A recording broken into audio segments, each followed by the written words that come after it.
Good morning, sir. Morning. Could you please introduce yourself to the jury, spelling your last name for the court? Yeah, my name is Andre Porto, last name spelled Porto. And what do you do for work, sir? I'm a forensic scientist, too, in the DNA unit at the Massachusetts State Police Crime Lab.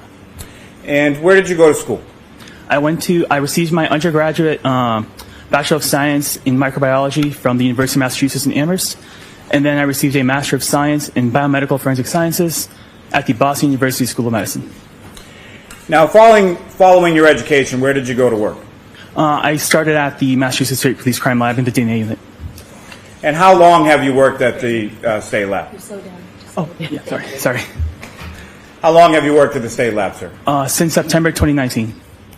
Now, when you joined the lab, what was your position and title that you were initially hired for? I was hired as a Forensic Scientist 1. Now, can you please explain to the jury your duties and responsibilities as a Forensic Scientist 1? Sure. So a Forensic Scientist 1 is a trainee position where we're hired and we undergo an extensive training program where we do undergo the analysis process in training casework samples, where we learn how to do the lab work and analyze profiles. And at the end of this training, I took a competency test to make sure that I was able to accurately conduct the DNA analysis process. And once I passed that, I was then put on to do casework. And a year after completing both my competency tests and a year after my hire date, I was then promoted to a Forensic Scientist 2. And so you're currently a Forensic Scientist 2, is that correct? Correct. And what is the difference between a Forensic Scientist 1 and a Forensic Scientist 2? So a Forensic Scientist 2 is just the automatic promotion that you get after a year of hire and passing the initial competency test. And we're able to do the DNA process in casework samples. Now, sir, what type of analysis do you currently do at the Massachusetts State Police Crime Laboratory? I can do the DNA analysis process in casework and known samples. That includes the lab work as well as analyzing the DNA profiles that are generated from the work. Now, first, just in general terms, but specifically with reference to DNA analysis, can you explain to the jury how is that analysis performed? Sure. So there's 4 steps in the analysis process. The first step is extraction, where we apply heat and chemicals to the samples to break open the cells and release that DNA to be available for use. Step 2 is called quantitation, where we take a small sample of that extracted DNA to estimate, and we use chemicals and run it through an instrument to estimate how much DNA we extracted. And then we proceed to step 3, which is called amplification. And that's basically, think of it as a molecular photocopier, where we target specific areas of the DNA to make millions of copies of it. And then we run it through, go to detection, where we run it through an instrument, and we generate the DNA profile as an electronic file on a computer. Now, is the state lab where you work accredited? Yes, it is. And by whom? We are accredited by an organization called ANAB, which stands for ANSI National Accreditation Board, and ANSI stands for American National Standards Institute. I need you to slow down, please. Sorry. Please. Sorry.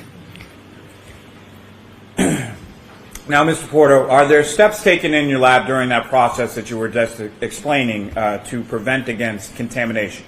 Yes, there are. And can you explain what those are? Sure. So there are various steps. One step to prevent contamination between analysts would be to bleach and wipe down the workstations before use and after.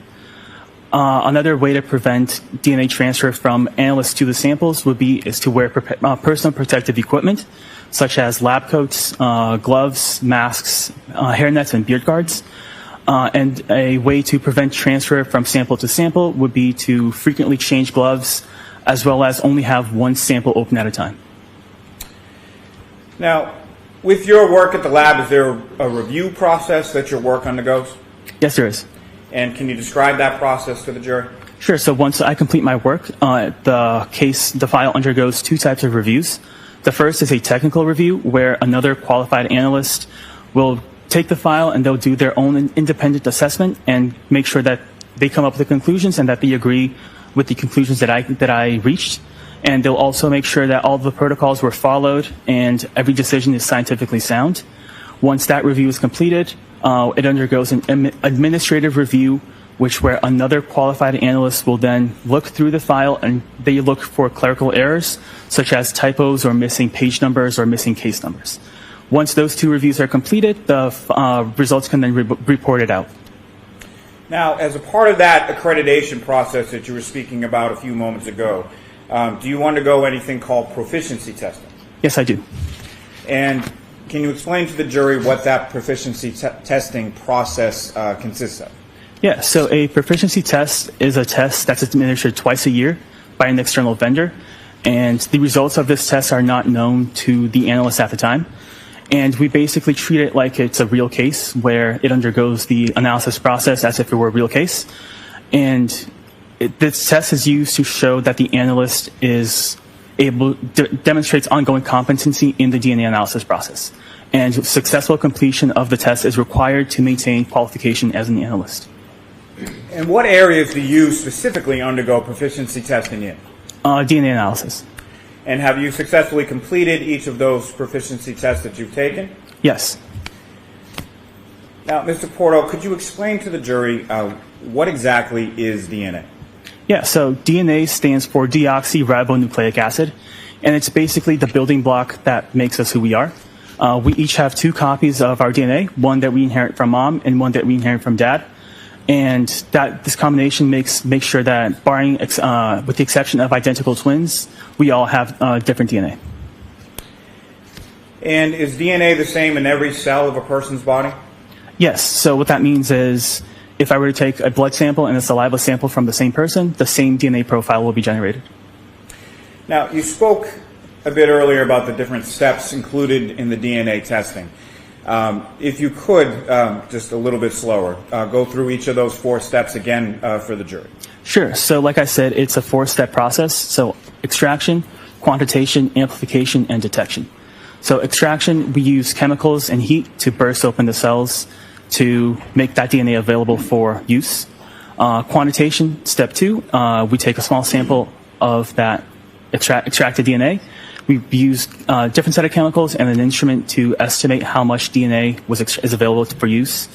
Amplification is the 3rd step, which I mentioned is the basically molecular photocopier, where it makes millions of copies of specific areas of the DNA. And then the 4th and last step is detection, where we run those amplified copies through an instrument, and we generate the DNA profile as an electronic file on the computer. Now, Mr. Porto, what is STR? So STR stands for short tandem repeats, and they're the locations that we're making the millions of copies of. Now, in your work at the lab, do you have something that's referred to as a known item? Yes. And can you explain to the jury what a known item is? Sure. So a known item is an item that's taken directly from a person to be used as a reference sample, so we know what the source of that profile is. And conversely, what is a questioned item? A questioned item is an item that's taken, let's say, from a crime scene where we don't know what the source is. Now, do you also have terminology within your lab as far as a parent versus a child item? Yes, we do. And can you explain how those labels are and how they reference to what you do in your work? Sure. So a parent item is, for example, the original item, and the child is a sample of that item. So, for example, this box of tissues would be the parent item, and if you were to swab the outside, the swab would be the child item. So the box of tissues would receive, let's say, an item of 1-1. The swabbing of the outside would receive an item of 1-1.1. Now, what are positive and negative controls? Yeah, so a positive control is a control that has it's a known sample with a known DNA profile that we use in every step of the DNA analysis process to make sure that each step and instrument worked as expected and properly.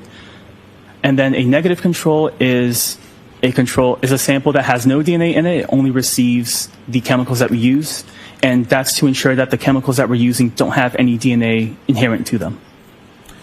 Now, when you as an analyst or a forensic scientist, too, are assigned work within the DNA unit, where do you retrieve that evidence from? Yeah, so I retrieve it from a locked cold room that's only accessible via keycard. Now, why are items kept in cold storage? Yeah, the cold storage helps preserve the DNA for long-term storage. And as far as the heat versus the cold, why is it that it's specifically kept, or why does the coldness of the storage room help preserve the item? The cold can help prevent, let's say, growth of bacteria and mold that can degrade DNA. And what does heat do, conversely, in reference to an item of forensic value? Heat can help degrade DNA and also promotes bacterial and mold growth that can further degrade that DNA. Now, when you receive an item from the cold storage, how is that item typically packaged when you retrieve it from there? Sure. So the item comes in these plastic, clear, transparent plastic sealed containers that has a label with a case number on it. And inside of that, each sample is within like a small plastic tube that has a label with a case number and item number. Now, at some point, were you assigned to perform some work on a lab case number 22-02184 pertaining to this defendant, Karen Reed? Yes, I did. And what type of work in general terms were you assigned to do in this case? I was assigned to do the DNA analysis process. And that was on several items, is that correct? Correct. And could you explain to the jury the sort of the process that you used to analyze evidence in this case? Sure. So the case underwent the 4 steps that I explained before. So extraction, quantitation, amplification, and detection. And there was a known standard that was done in this case, specifically in item number 8-1.1.1. Is that correct? Correct. And did another analyst test and report the results from the known blood standard from that item 8-1.1.1? Correct. And how is that done? Yeah, so that undergoes the same process that I explained. It'll go through the 4 steps: extraction, quantitation, amplification, detection. And then the analyst that did the interpretation and reported that out, the known standard out, they went through the profile to make sure that it's one from one person or single source. And once that went through the review process that I explained, so technical and administrative review, and once that was all completed, the standard was available to be used for comparisons. And to whom was that known standard identified as belonging to? John O'Keefe. Now, you used the word in there as far as a single source. Can you explain to the jury what your understanding of that term is based on your training and experience? Sure. So a single source is just a DNA profile that has one contributor to it. So only one person contributed DNA to that profile. What exactly is a DNA profile?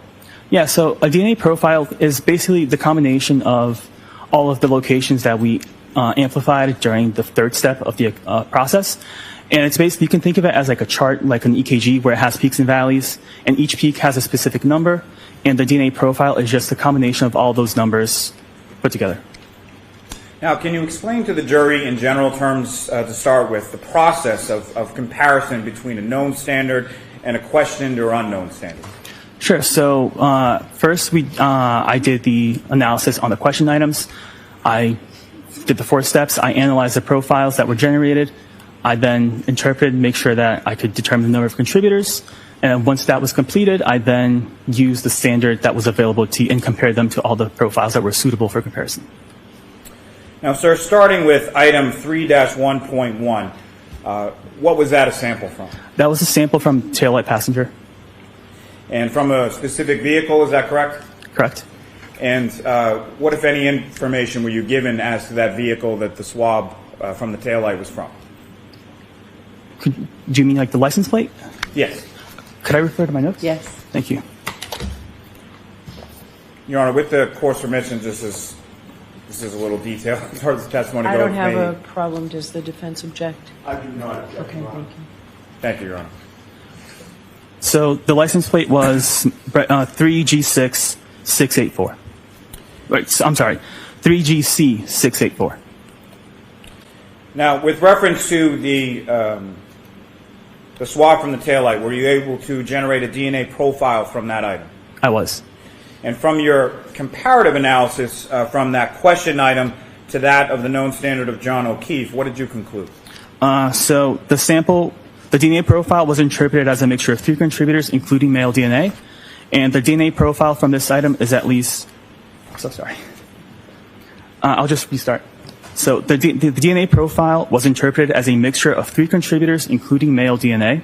And the DNA profile from this item is at least 510 non-alien times more likely if it originated from John O'Keefe and 2 unknown individuals than if it originated from 3 unknown, unrelated individuals. This provides support for an inclusion. Now, sir, what does that mean? So an inclusion is basically when I look at the DNA profile that was generated, and I compare it to the known DNA profile. And if the characteristics of the known profile are consistent with the characteristics observed in the question DNA profile, that's an inclusion. Now, as far as that number, 510 nonillion, how many zeros in that number? So a nonillion is a 1 followed by 30 zeros. Now, that profile, in addition to Mr. O'Keefe's profile, also had 2 unknown contributors, correct? Correct. Now, was that item also submitted to an outside vendor named Bodhi Technologies for further analysis? Correct. And with reference to your comparative analysis from the profile from this item to Mr. O'Keefe's profile, if you could again just expound upon what does inclusion mean? Yes, so an inclusion, I compared the known standard that I had available for use from John O'Keefe to the DNA profile generated from the Taillight. And the DNA profile was consistent with the DNA profile that I observed in the questioned item, and that's what an inclusion means. Now, regarding item 3-6, what is the description of that item? Yeah, so 3-6 is a root end of hair from exterior passenger side rear panel. And is that the same vehicle as far as the taillight sample? Correct. Now, with respect to hair in general, there's a root end and a shaft end, correct? Correct. And what limitations does your lab have with regard to DNA testing of hair? So when we test hair, we're actually, the root end of the hair, we're looking at any potential skin cells that might be attached to the root end. So that's where the DNA that we're looking for is coming from. And if there's not too many, yeah. Now, are you familiar with the term based on your training experience known as autosomal DNA? Yes. And can you describe for the jury what your understanding of that term is? Yeah, so autosomal DNA is DNA that's located in the nucleus of the cell, and that's the DNA that we inherit from both mom and dad. Now, are you also familiar, based on your training experience, with a term known as mitochondrial DNA? Yes. And can you please explain to the jury what your understanding of the term mitochondrial DNA is? Yeah, so mitochondrial DNA is DNA that's found in the mitochondria of a cell, and we inherit that from the mother. It may be somewhat evident, but could you please explain to the jury sort of the difference between autosomal DNA on the one hand and mitochondrial DNA on the other? Yeah, so like I said, the autosomal DNA is the one that we have 2 copies of, where we inherit one from mom and one from dad. And then the mitochondrial DNA is a circular DNA that we just inherit from mom. Now, is the Massachusetts State Police Crime Lab equipped to perform mitochondrial DNA testing? No, we're not. Now, was the DNA extract from the hair also sent to that external vendor, Bodhi Technologies, in Lorton, Virginia? I'm not sure if the extract was sent, but I know that the shaft of the hair was sent to Bodhi. Now, what testing did you perform on the hair? I did the regular DNA analysis process on the root end of the hair. And that was done prior to it being shipped to that external vendor, is that correct? Correct. And what conclusions were you able to draw from the testing that you did on the hair? Yeah, so there was no human DNA detected, and STR analysis was not performed. Now, what does that mean, sir? Yeah, so it means that I didn't detect any human DNA. So there might be DNA on there, but it was below what our instrumentation could detect.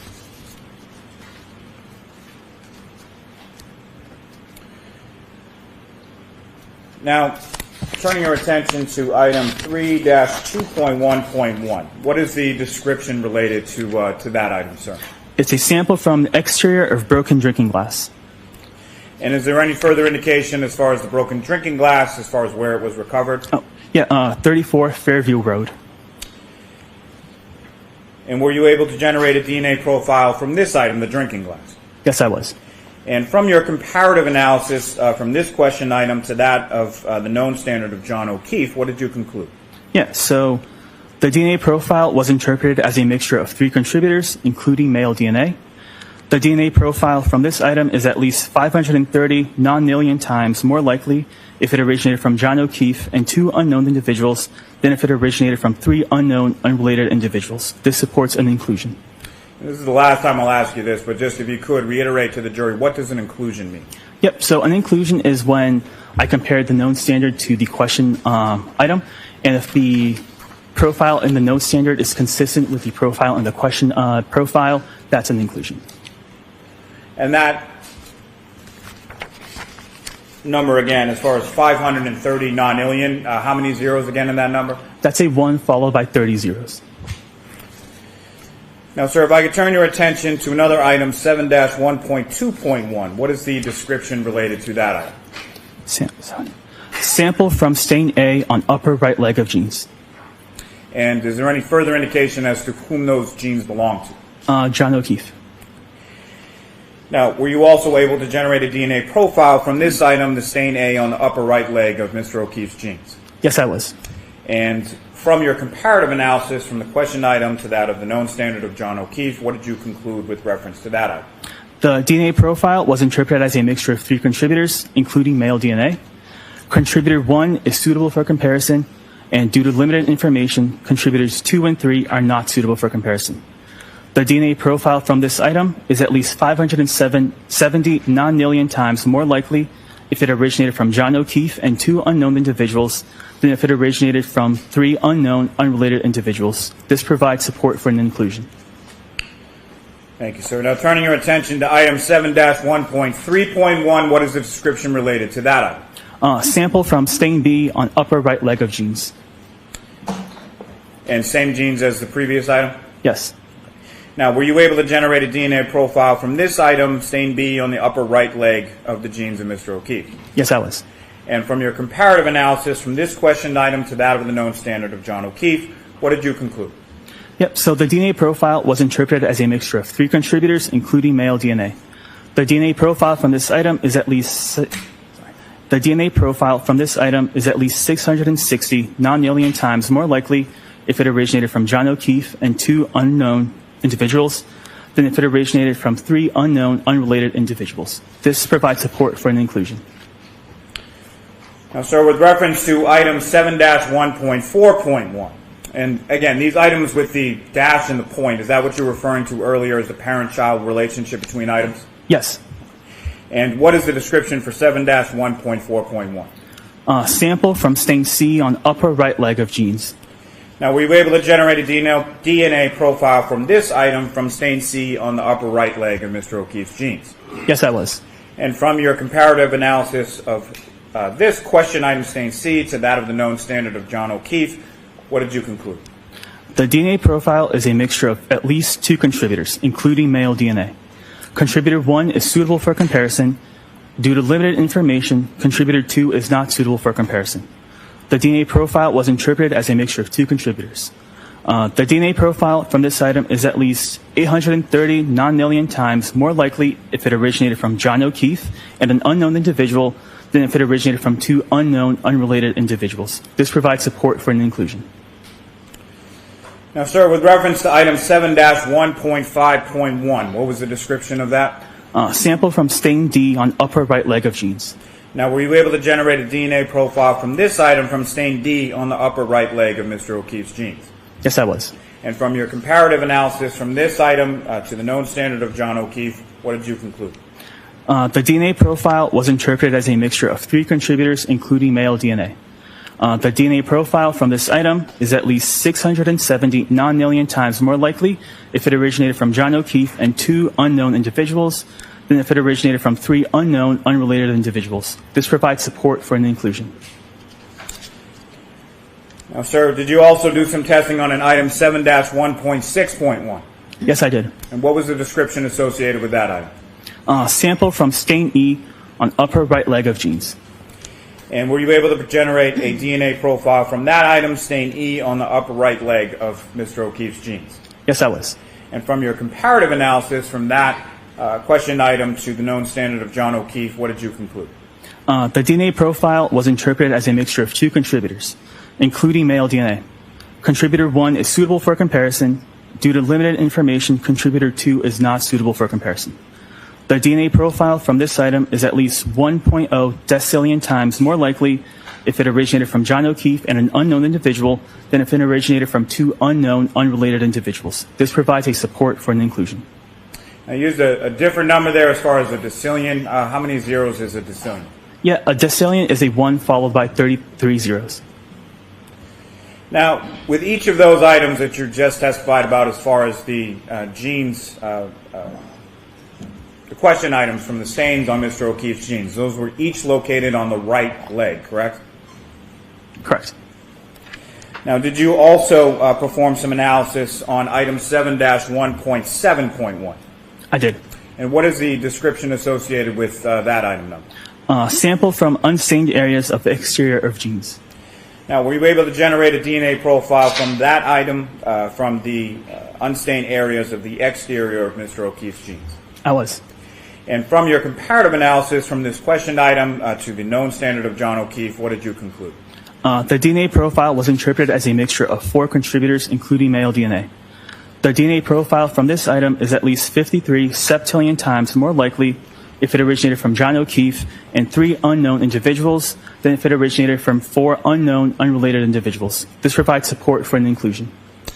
And again, sir, with that number, as far as 53 septillion times more likely, how many zeros in a septillion? A septillion is a 1 followed by 24 zeros.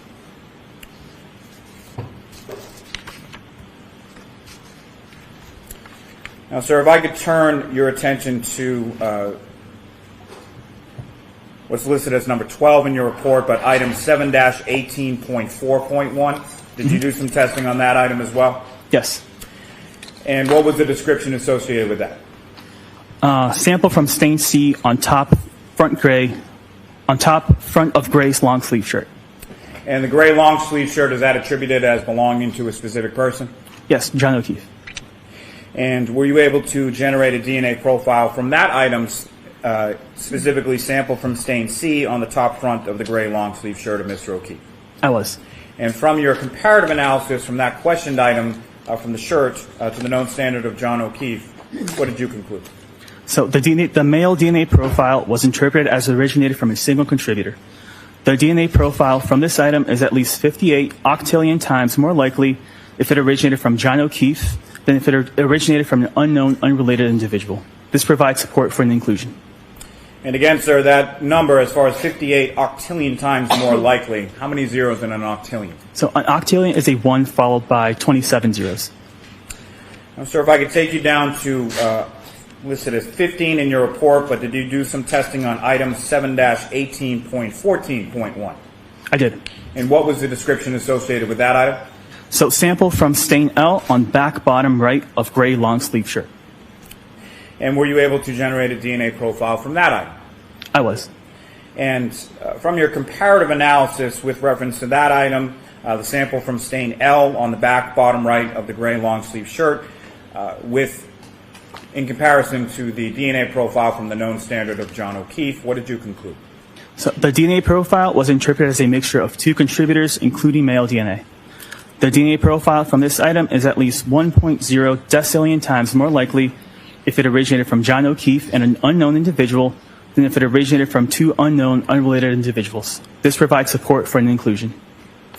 Now, sir, did you also perform some analysis on an item numbered 7-18.17.1? I did. And what was the description associated with that item, sir? Sample from unstained areas of exterior of gray long sleeve shirt. And similarly, were you able to generate a DNA profile from that item to sample from the unstained areas of the exterior of the gray long sleeve shirt of Mr. O'Keefe? I was.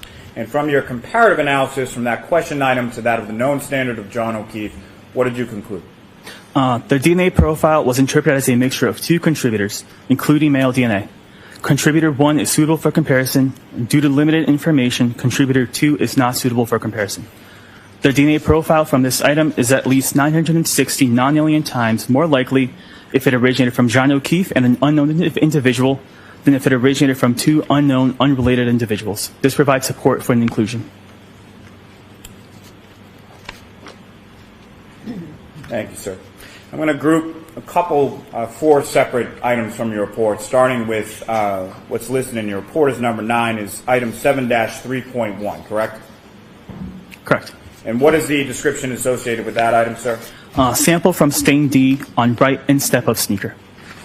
And 11 from your report, you also did some analysis on item 7-18.3.1, is that correct? Correct. And what was the description associated with that? Sample from stain B on top front of gray long sleeve shirt. And item 7-18.7.1, do you see that as well? Yes. And what was the description associated with that item? Sample from stain F on top front of gray long sleeve shirt.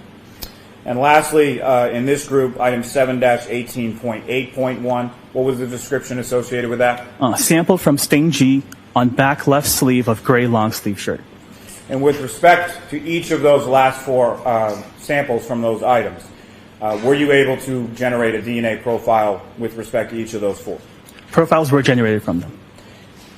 And what did you conclude based on the generation of those profiles with those four items? Yeah, so the profiles that were generated were not suitable for comparison.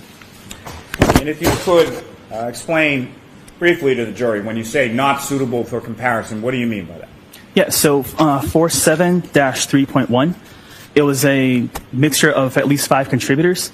And at the DNA unit, we validated, basically we tested and make sure that our protocols were we can only interpret mixtures of up to 4 contributors. So I determined that there were 5 contributors, so that makes it too complex for us to do comparisons to it. So it's not suitable for comparison for that reason. And the other 3 items, due to the quality of the profile, they were not suitable for comparison. And basically what that means is that there were such low amounts of DNA that was in the sample that there was a lack of information from the profiles themselves, so they weren't really suitable for comparisons. And just to be clear, the item that you're referring to with the 5 possible contributors, that's a shoot, correct? Correct. Now, if I could turn your attention in your report to what you have listed as number 10, there are a number of different items listed there, correct? Correct. And starting with item 7-17.2.1, what is the description associated with that? Sample from stain A on top front left of orange T-shirt. And 7-17.3, what is the description associated with that? Sample from stain B on top of front left of orange T-shirt. And item 7-17.4.1, what is the description associated with that? Sample from stain C on top front left of orange T-shirt. And item 7-17.5.1, what is the description associated with that item number? Sample from stain D on front bottom right of orange T-shirt. And item 7-17.6.1, what is the description associated with that? Sample from stain E on back left shoulder of orange T-shirt. And so each of those respectively were samples taken from stains on the orange T-shirt of Mr. O'Keefe, correct? Correct. Now turning your attention to item 7-18.2.1, what is the description associated with that? Sample from stain A on right sleeve of gray long sleeve shirt. And item 7-18.5.1, what is the description associated with that? Sample from stain D on center front of gray long sleeve shirt. And item 7-18.6.1, what is the description associated with that? Sample from stain E on center front of gray long sleeve shirt. And item 7-18.9.1, did you generate a profile from that item as well? Yes. And what is the description associated with that? Sample from stain H1 on back left of gray long sleeve shirt. And item 7-18.10.1, what is the description associated with that? Sample from stain H2 on back left of gray long sleeve shirt. And item 7-18.11.1, what is the description associated with that? Sample from stain I on back right shoulder of gray long sleeve shirt. And item 7-18.12.1, what is the description associated with that? Sample from stain J on back bottom right of gray long sleeve shirt. And lastly, with this group search, item 7-18.13.1, what is the description associated with that? Sample from stain K on back bottom right of gray long sleeve shirt. And so each of those items beginning with 7-18 were associated with various stains taken from various areas on the gray long sleeve shirt of Mr. O'Keefe, correct? Correct. And with respect to each of those areas of the orange T-shirt and the gray long sleeve shirt, were you able to generate a DNA profile from those items? I was. And from your comparative analysis of each of the DNA profiles from those items to the known standard of John O'Keefe, what did you conclude? So the male DNA profile was interpreted as originating from a single contributor. The DNA profile from these items is at least 490 octillion times more likely if it originated from John O'Keefe than if it originated from an unknown, unrelated individual. This provides support for an inclusion. Now again, if you could just remind the jury, when you say single source contributor, what does that mean? Yeah, so a single source profile is a profile that has one contributor to it. So like one person contributed DNA to that profile. And with respect to the number as far as 490 octillion times more likely, how many zeros are in that number? So an octillion is a 1 followed by 27 zeros. Now, lastly, sir, did you perform any analysis with reference to items numbered 8-2 and 8-3? I did. And what were the descriptions, respectively, for items 8-2 and 8-3? So item 8-2 was right-hand fingernail clippings from John O'Keefe, and item 8-3 were left-hand fingernail clippings from John O'Keefe. So fingernail clippings from both the right and left hand of Mr. O'Keefe. Correct. And were you able to generate a DNA profile from those item numbers, the right and left-hand fingernail clippings of Mr. O'Keefe? I was. And based on, from your comparative analysis of the DNA profile from the right and left-hand fingernail clippings, both, of Mr. O'Keefe, taken in conjunction with the known standard of John O'Keefe, what did you conclude? Yeah, so the male DNA profile was interpreted as originated from a single contributor, and the DNA profile from these items is at least 490 octillion times more likely if it originated from John O'Keefe than if it originated from an unknown, unrelated individual. This provides support for an inclusion. So with respect to each the right and left-hand fingernail clippings of Mr. O'Keefe, both of those were identified by you or your analysis as a single source contributor, correct? Correct. And they were each 490 octillion times more likely to have originated from John O'Keefe than from an unknown, unrelated individual. Is that correct? Correct. Thank you.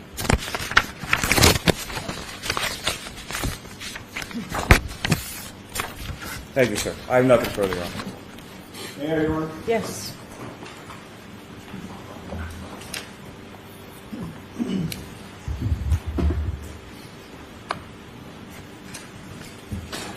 Good morning, sir. Good morning.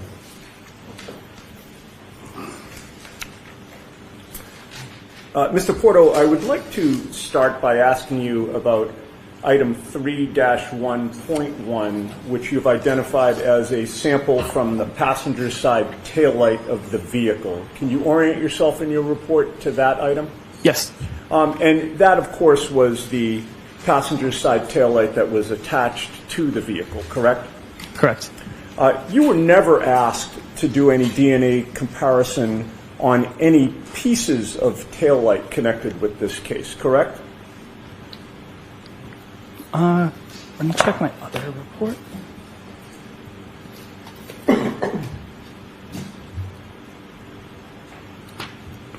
For taillight, there was another item that was item 3-3.1, which is sampled from apparent glass on rear bumper, if that's what you're referencing. Okay, so if I suggested to you that the taillight was plastic, that glass wouldn't have been the taillight, correct? I don't have, that's beyond my scope of testing. Gotcha. Okay.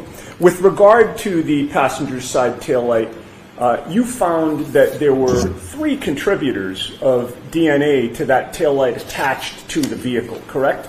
Correct. One of those contributors appeared to be John O'Keefe. Is that fair to say? He was included into right. the profile. With regard to the other 2 contributors, who were they? They could be anybody. Were you ever asked to compare DNA samples from either Canton Police Detective Kevin Albert or Canton Police Chief Kenneth Berkowitz to the DNA profile that you analyzed from that passenger side taillight? I was not. Now, with regard to the broken drinking glass, which is item 3-2.1.1, do you see that in your report? I do. With regard to that, you came up with a DNA profile that also had 3 contributors, correct? Correct. One of those contributors appeared to be John O'Keefe, correct? He was included, correct. Who were the other 2 contributors? I don't know. They could be anybody. Were you ever asked with regard to that broken drinking glass to compare the DNA profile that you analyzed with the DNA of either Boston Police Sergeant Brian Albert or ATF agent Brian Higgins? I was not.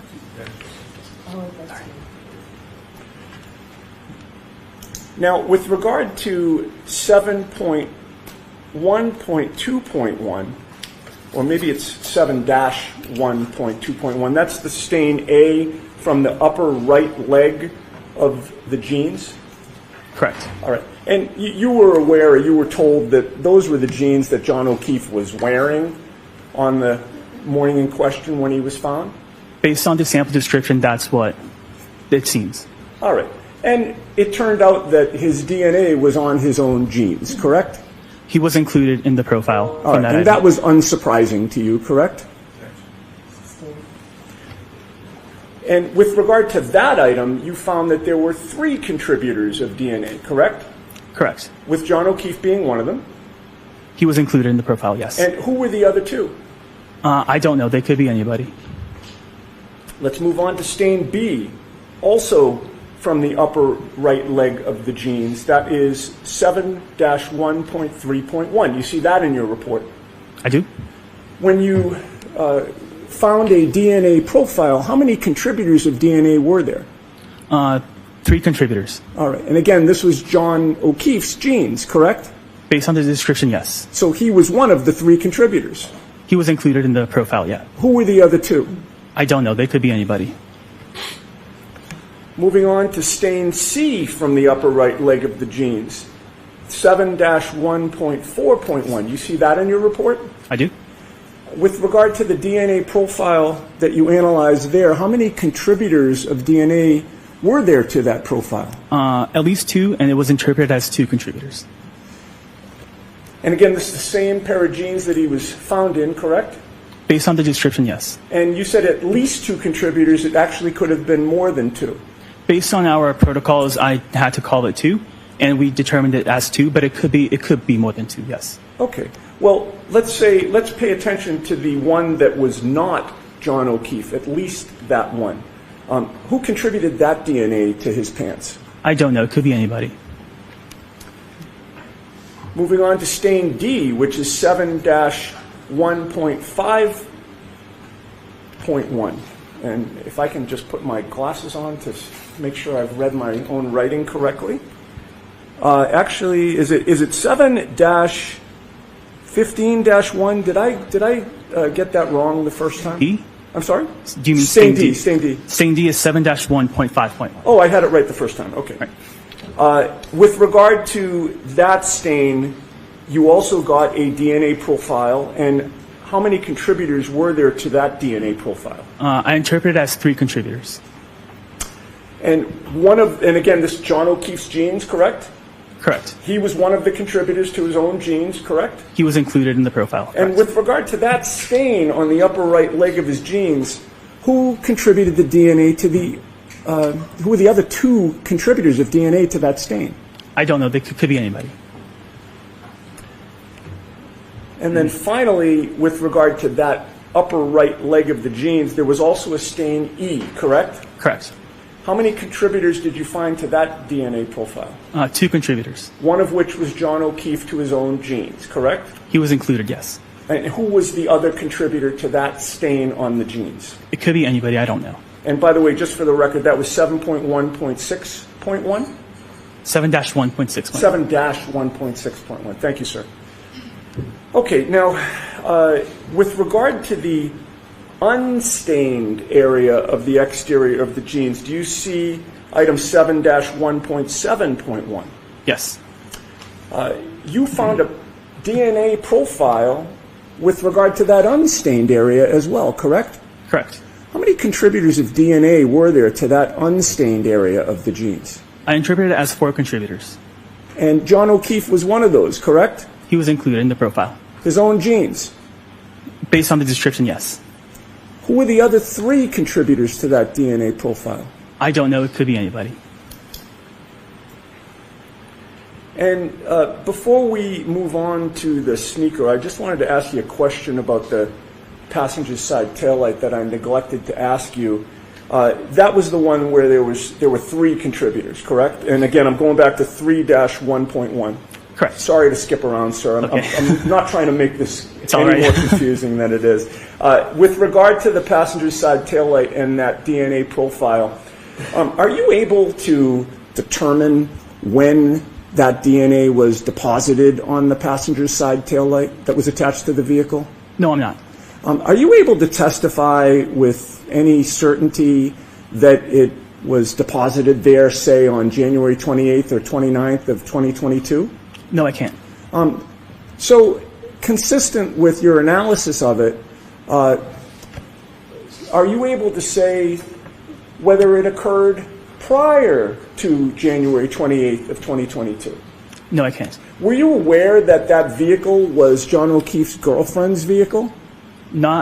I was not. Were you provided any information about just how often he had been in and around that vehicle prior to January 28th of 2022?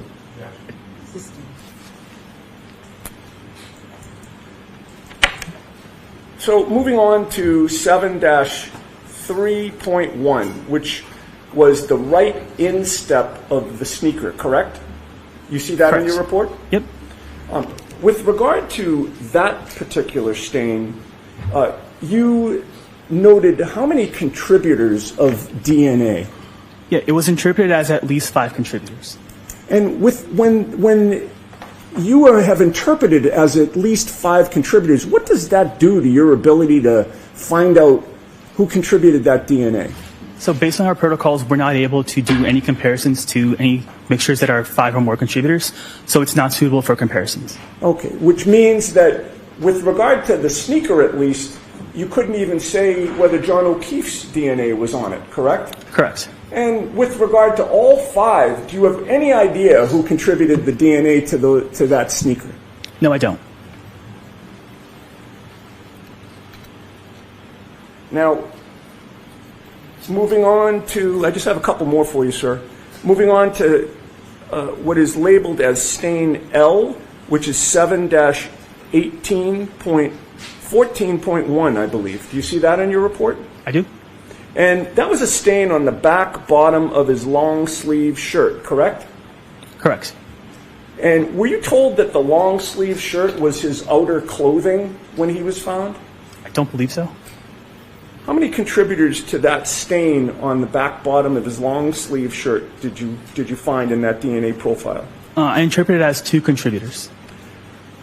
And did you make any match with regard to either of those contributors or both? I did comparisons, and John O'Keefe was included as one of the contributors. Okay, so John O'Keefe was a contributor of DNA to his own long sleeve shirt, correct? Based on the descriptions, correct. All right, and whose other DNA was on that shirt? I don't know. And then finally, with regard to 7-18.17.1, that was an unstained area of the exterior of that shirt, correct? That same long sleeve shirt. Correct. And you tested that and got a DNA profile, correct? Correct. How many contributors were there to that DNA profile? I interpreted it as 2 contributors. Was John O'Keefe one of them? He was included as one of the contributors. Okay, so his DNA was found on his own shirt, correct? Based on the description, correct. And who contributed the other DNA profile to John O'Keefe's sweatshirt? I don't know.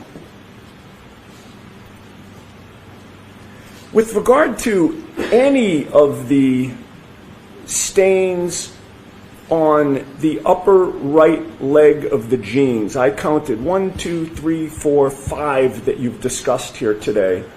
Were you ever asked to compare the DNA profile with the DNA profiles of either Brian Higgins or Brian Albert?